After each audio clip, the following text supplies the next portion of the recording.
আসসালামু আলাইকুম। আমাদের দেশে র্যান্ডম কোনো বাচ্চাকে ধরে যদি তার সাথে একটা ছবি তুলেন বা তার কোনো একটা ছবি তুলেন, দেখবেন তাকে পোজ শিখিয়ে দেওয়া লাগবে না, সে নিজে থেকে খুব সুন্দর।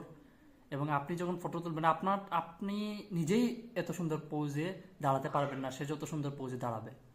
কিন্তু তাকে যদি যুগঙ্কর বিষয়ে জিজ্ঞেস করেন বা তাকে তার নাম লিখতে বলেন বা তাকে বিভিন্ন গাছপালার নাম জিজ্ঞেস করেন বা তাকে একটু পরীক্ষা করেন যে সে লেখাপড়া কতটুকু এগিয়ে, দেখবেন ওই জায়গায় প্রায় সময় ম্যাক্সিমাম বাচ্চারা ঘোড়ার ডিম।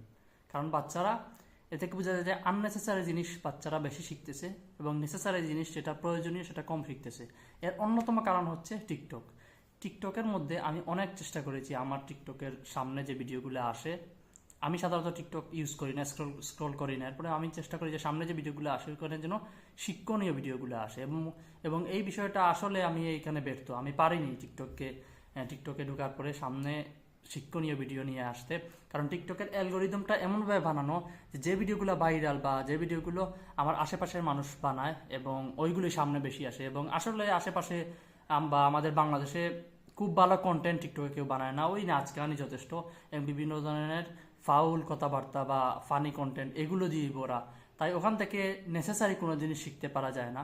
এজন্য আমাদের বাচ্চাদেরকে টিকটক থেকে দূরে রাখতে হবে, দূরে সরিয়ে রাখতে হবে এবং নেসেসারি জিনিস সে যেন শিখতে পারে ওই দিকে খেয়াল রাখতে হবে। ধন্যবাদ।